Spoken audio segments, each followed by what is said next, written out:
വയനാടുമായി ബന്ധപ്പെട്ട ഏറ്റവും പ്രധാനപ്പെട്ട ഒരു വാർത്തയാണ്. വയനാട് ഉരുൾപൊട്ടലിൽ കാണാതായവരെ മരിച്ചതായി കണക്കാക്കുന്നതിന് എഫ്ഐആർ വിവരങ്ങൾ റവന്യൂ വകുപ്പ് ശേഖരിക്കും. കാണാതായവരുടെ പട്ടിക തയ്യാറാക്കുന്നതിനായി റവന്യൂ ഉദ്യോഗസ്ഥരും പോലീസും ഉൾപ്പെടുന്ന പ്രാദേശിക തല സമിതി രൂപീകരിക്കും. കാണാതായവർക്ക് ധനസഹായം അനുവദിക്കുന്നതിന് സർക്കാർ നടപടി തുടങ്ങി. പ്രശാന്ത് കൃഷ്ണയാണ് വിവരങ്ങളുമായുള്ളത്. അത് വളരെ പ്രധാനപ്പെട്ട ഒരു കാര്യമായിരുന്നു. കാരണം അവിടെ കുറേയധികം ആളുകൾ, കുടുംബങ്ങൾ ഈ കാര്യം ആവശ്യപ്പെട്ട് വരികയായിരുന്നു. കാരണം കാണാതായ ആളുകൾ അവർക്ക് തിരികെ വരുമെന്നുള്ള പ്രതീക്ഷയില്ല. അതേസമയം ഇതുമായി ബന്ധപ്പെട്ട റവന്യൂ നടപടിക്രമങ്ങൾ, അതുപോലെ തന്നെ സഹായധനം എല്ലാം ഇതിനെ അടിസ്ഥാനപ്പെടുത്തിയാണ്. പ്രശാന്ത് കൃഷ്ണയുണ്ട് വിവരങ്ങളുമായി. പ്രശാന്ത്, എന്താണ് ഇനിയുള്ള നടപടിക്രമങ്ങൾ?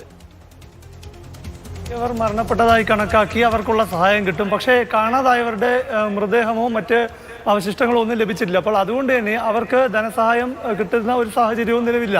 അതുകൊണ്ട് തന്നെ മരണപ്പെട്ടു എന്ന് കൺഫേം ചെയ്തവരെ പോലെ തന്നെ കാണാതായവരും മരണപ്പെട്ടു എന്ന് കണക്കാക്കിക്കൊണ്ടുള്ള ഒരു സർക്കാർ ഉത്തരവിലൂടെ ഇവർക്ക് സഹായം കിട്ടാനുള്ള നടപടികളാണ് ഇപ്പോൾ റവന്യൂ വകുപ്പ് തുടങ്ങുന്നത്.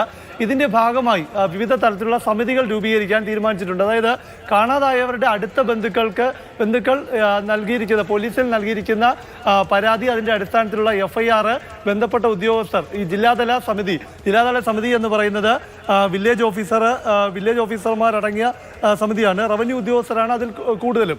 അവരടങ്ങിയ സമിതി ഇത് പരിശോധിച്ചൊരു പട്ടിക തയ്യാറാക്കണം.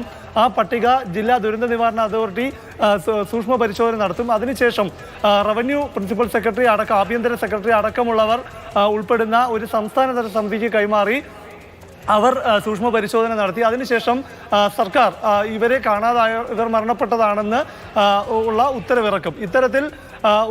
ഇത്തരത്തിൽ കാണാതായിട്ടുള്ള എന്ന് കരുതുന്ന ഇപ്പോൾ ഏകദേശം ഒരു 30-ലധികം പേരുണ്ട്, 40-ൽ താഴെ പേരുണ്ടെന്നാണ് ഏറ്റവും ഒടുവിലായി വയനാട് സന്ദർശിച്ച റവന്യൂ മന്ത്രി പറഞ്ഞതിൻ്റെ അടിസ്ഥാനത്തിൽ മനസ്സിലാക്കുന്നത്. അപ്പോൾ അവർ കൂടി മരണപ്പെട്ടു എന്ന് കണക്കാക്കി അടുത്ത ബന്ധുക്കൾക്ക് സഹായം നൽകുന്നതിനുള്ള നടപടികളാണ് റവന്യൂ വകുപ്പ് സർക്കാർ ഇപ്പോൾ തുടങ്ങിയിരിക്കുന്നത്.